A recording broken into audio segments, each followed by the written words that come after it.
Hi, my name is Crazy and welcome to the modded Minecraft Iceberg. For those of you who don't understand what an iceberg video is, it's essentially just a chunk going over fun facts within a certain idea or topic, going from most well-known ideas and facts to the least well-known ones. And this video is going to be no different, as this video will be going over the modded Minecraft side of things, discussing everything that you may want to know about it, some small fun facts about things, and moving on to the next. Either way, this video took a lot of work to actually make and create, so if you do feel like that effort was well used and made a decent video that you end up enjoying, please make sure to subscribe down below at the end of the video. Either way, let's get started with Layer 1. So of course in Layer 1 we go over the more well-known stuff that you probably already know when coming into this video, so let's just go through them rapid fire style. Let's start off with the most well-known one, Optifine. Again, the most well-known mod probably within the community, to the point where most people consider it just to be a part of your regular Minecraft experience itself. Optifine is essentially just a massive optimization mod that helps optimize Minecraft to allow it run smoother and fresher on most people's computers, as well as a few other little quality of life changes in behind the scenes to make it just a little bit better for your Minecraft experience. JIE, or Just Enough Items, is the modern version of Too Many Items, which is just an item browser that is almost always required to have fun with modded Minecraft, as it gives you all the recipes as well as lets you know of all the items that you may want to use in a certain mod. A simple search bar way to find out certain items, certain recipes. The Ether mod, aka the first most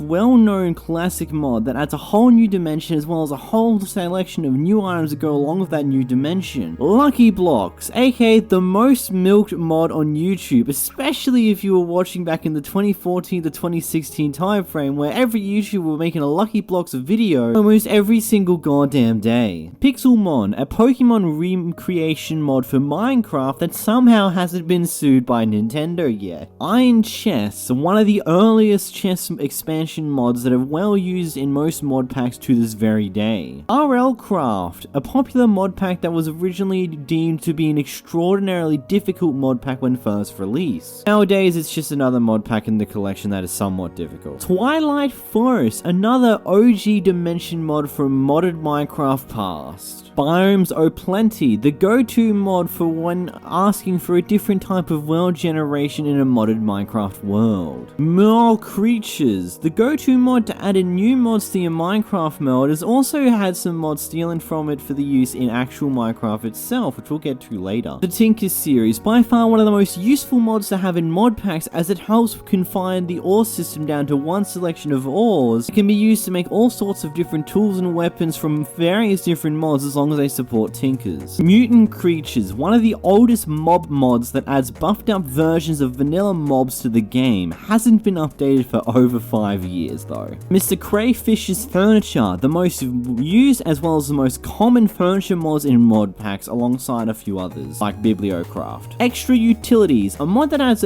extra few useful items that allow the player to be more efficient with their playthrough through Minecraft. For example, a watering can gets introduced, which is basically the replacement for Bone Meal. Ore Spawn, an often chaotic mod that was only used in such chaotic mod packs such as Crazy Craft, as it's often known to be a very overpowered mod. Now that we've rapid fired through some of the earlier more well-known stuff, let's move on to Layer 2, where we'll start discussing more of the hidden depths of facts. You may still have a possibility of knowing half of this stuff. This is just stuff that is a little less common knowledge amongst the average Minecraft modded player. Welcome to the second layer of the iceberg. These are now more lesser known facts that you might still probably know if you're watching this video, so we're going to kinda go through it fast like still. Either way, let's get into it. Pistons. The original pistons in modded Minecraft actually came from an old mod from ages ago. The same thing also occurred with horses that were added in update 1.6 that were actually from the More Creatures mods originally. In older versions of Minecraft, there is a file called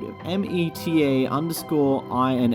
It's a folder present in older versions of Minecraft that contains a signature file that would check if your version of Minecraft was tampered with. If this folder would discover that it was tampered with, aka installing a mod, it would essentially brick your Minecraft, making it unable to be started. Forge versus Fabric. Both of these are mod loaders, both support a wide range of different mods, but there are some subtle little differences that add a little bit of differences when it comes to the modding potential. There have been a fair few creators that have only focused on mods for certain variants of these mod launchers because they've had beef with previous iterations of other mod launchers, and it's just kind of its own thing. Copper, the most common ore used within mod packs, at least until 1.17 comes out and it becomes a vanilla ore. Hacked clients. If you know what 2b2 is, you will most likely know of these hacked clients that allow you to main very different weird cheats like speed hacks, fly hacks, etc. in Minecraft, often ruining the games for other, but allowing you to cheat through Minecraft itself. AE1. Applied Energistics is a massive tech mod that has countless different text-based content that it adds, as well as many different new power sources. This eventually would be outplaced by AE2 or Applied Energistics 2, which would enhance most things and would also offer better compatibility with other mods. Trojan Horse mods on the Play Store. For the longest time, there was a huge collection of apps on the Play Store that claimed to have been mod downloaders for mods for Minecraft Pocket Edition. But some of this would just be an easy, quick way to fill your phone to the brim with Trojan viruses when you download these quote-unquote mod packs. Cursed image mods, basically those cursed image meme videos but in actual Minecraft as mods. As well as rare quark animals, essentially shiny versions of vanilla animals such as a blue cow or green pig, only sheep did not have a rare variety of them, mainly due to the fact that the pink sheep exists. Either way, that's the end of the second layer. As I said, rapid fire round, going through some more known facts that are a little less known than the first set, but you might probably still know about them. Now we move on to layer 3, where we discuss some more obscure funs and facts of the Minecraft modding scene. You still may have some understandings of some of these things, but a lot of them you might not. Either way, let's roll into the third layer of the iceberg. Data packs. Data packs are essentially a poor manned mods, but they're also mods that will only work within the world that the data packs are actually placed within, making it easier when you're wanting to swap between worlds with and without mods. Minecraft Post 1.13 is essentially a mod.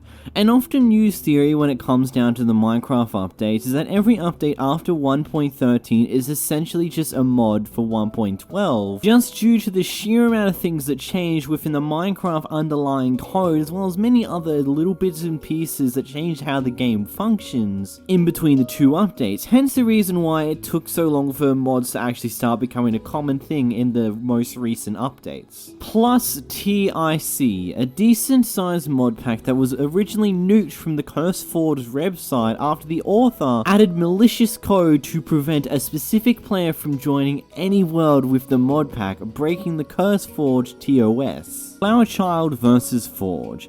Flowerchild is the creator of the Better Than Wolves mod, which was originally made to be incompatible with Forge itself, making it so you can only play with that mod and no other mods at all. Due to mostly Flowerchild wanting the spotlight all for himself, over time a new variant of this mod called Better with Mods would be created that would function well with Forge and is used by players to this day. The Create mod itself is technically more advanced than some of the large mod packs that are available. Create often is an easy mod to actually get into, but to get to like the top end of the mechanical side of it, the factories, all the bits and pieces you can make, can often end up being a complicated annoyance that ends up being just far more technical than a lot of other things that you'll ever play with mods. Lithium for Forge. Lithium is a fabric only optimization mod, but there is an older version of the mod that is on Forge. It is of alpha quality and is completely unsupported by the creator themselves. Arvitaria. Arvitaria was first meant to be a mod that was a parody mod created due to the sheer amount of overpowered endgame items there would be in other mods that would often be undercutting the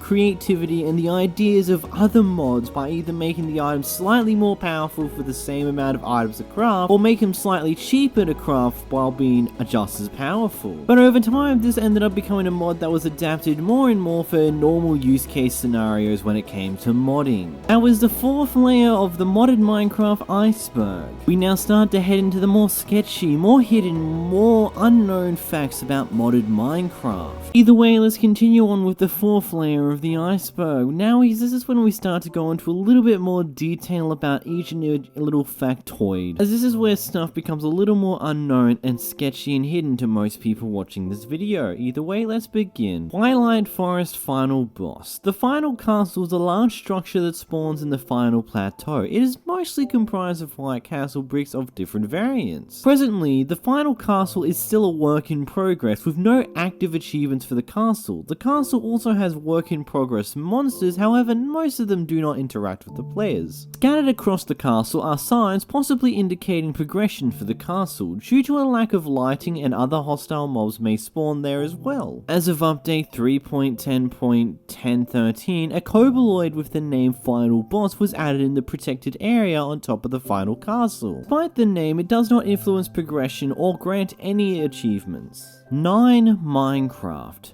9 Minecraft is an old mod marketplace that has become well known to be a suspicious and weird website that is completely unreliable for getting mods at all. Whether it be that most of the mods in the server will ultimately lead you gaining a virus on your computer if you even download from that website, or whether it be the fact that most of the mods on that website are just illegally copied from other mods from other websites, leading to an overall sketchy, weird website that you should never ever download any form of Minecraft mods from. The JTE servers. JTE is an OG Minecraft player that had a decent knowledge within the Minecraft code, making some of the earliest modded servers within Minecraft history back in 2009. In a forum post from many years ago, he gave out all of the documents and all the bits and pieces that helped make the servers function back in 2009, but unfortunately a majority of these files are broken and no longer function with Minecraft whatsoever. AdventureCraft. AdventureCraft is one of the earliest mods that helped players make adventure-based maps, allowing you to change the codes of mobs as well as how they act within the game, as well as letting you change where they would spawn, how they would spawn, as well as many other things that this mod would help you make that would allow you to make amazing maps for the time. NSFW mods. I'm 99.9% sure that you would all understand what that means, but there is a very large amount of decent underground mods within the not safe for work scene underneath Minecraft. Definitely not a smart rabbit hole to go down though if you don't want to ever have that stuff reappear in your head ever again, as there is definitely a lot down there and it's a very deep hole. Mojang actually tried to purchase Optifine. An interesting story that happened not too long ago is that Mojang offered to buy parts of the Optifine mod. Essentially mean that if this deal was to go through, this would ultimately mean where the Optifine mod developers would no longer be able to provide the Optifine mod in its current state. It would more than likely lead to the fact that the free Optifine mod would no longer be a thing that you could actually get. So ultimately, after that deal was made, it went to absolutely nowhere and Optifine is still its own individual entity. That is the end of the 4th layer of the modded Minecraft Iceberg. Now we're going to get into even deeper, more unknown grounds when it comes to mods, so I'd put your cap on. We're getting a little bit deep here, boys and girls. Layer 5 of the modded Minecraft Iceberg. Let's begin. Wesner. The Wesner item is an item created by the Ice and Fire mod. It is based on the Wesner Blue album. It also has a unique banner pattern to go along with it, though it has really no other uses within the mod. It has a rare chance to be found in Dragon Den / Nest Chest, and Tinkers allows it to be used as a form of material. Ultimately, it's just a funny bit of bonus content in a mod that is ultimately not really necessary for you to care about in any way, shape, or detail, hence the reason why it's more unknown than a lot of other things. RF power is actually a liquid. In older versions of mods using RF power, some of the recipes would require the use of liquids, and some of the original items were actually in a liquid form. Lexia Botania Konami code. Entering up, down, left, right, AB, the Konami code, with your Lexia Botania opens and plays the Don't Lose Your Way segment from the song Before My Body Is Dry from the anime Kill la Kill. The Dezu Gun. Yeah, I'm not joking. The Dezu Gun is an item added by the Botania mod. Of course, it's the Botania mod. It is a renamed version of the Mana Blaster. That's just an ironic bit of humor, I swear. That some of these smaller, more unknown references are just references to something of a Japanese / anime culture. So yeah, that's funny. The Legend of Notch was an ancient RPG / adventure map fusion mod that died some 10 years ago. A majority majority of the links are dead, and all third-party downloads are also non-functioning or come with a butt-ton of viruses, but there are some copies of the file still out there on the internet somewhere. But due to just the scarcity and how unavailable this mod is, it's ultimately fallen into the midst of obscurity when it comes to mods. .ogg. This OGG file is an Easter egg in Actually Auditions, and the file is essentially just the John Sr. meme. And just for another sound reference, is also the direswitch.ogg, the switching sound the knife switch makes using the voices of Dire Wolf instead of an actual generated sound for a switch. Forge x Fabric compatibility. As mentioned earlier, Forge and Fabric are both different variants of mod launchers that have slightly different underlying codes on how they function, which will often lead to a lot of mods that are made for Forge not actually functioning properly on Fabric, and a lot of mods made for Fabric not functioning correctly on Forge. There are possible workarounds if you know how to mess around with code enough, while specific mods have slightly nice enough coding that it slightly is able to bend to the will of the other mod. This tends to happen more often with Forge mods functioning on Fabric than it does the other way around, but it also ultimately leads to a mod such as Optifine needing an extra external mod made particularly for Fabric in order to make Optifine a functional thing on Fabric. Another more interesting entry from this layer from the person who created the Iceberg chart is that every RL craft video is the same. This is one of the ones that I found interesting to mention at least in this video, but I couldn't find too much about it, and also I didn't quite understand the point of this one, but I just wanted to mention it in this video at least. Either way, that is the end of the 5th layer of the Iceberg, which we're about to head into layer 6, where everything gets slightly more complicated, but there is also a wealth of detail explaining each and every one of these theories. Either way, let's roll down to it. Layer 6 of the Iceberg, the more thought-provoking and more obscure theories and mods from the modded Minecraft community. Let's begin. Every modded dimension, in fact every normal dimension, is post-apocalyptic. Most dimensions within Minecraft mods, as well as Minecraft itself, have ruins and other evidence showing that there was once a much grander, more bigger civilization in the world. To list a collection of things that example this is A. The Aether is only ruins with a few enclaves of Valkyries. The Nether is also only ruins with some autonomous guardians still watching crumbling fortresses. And Piglins, whose civilization entered a dark age at some point beforehand.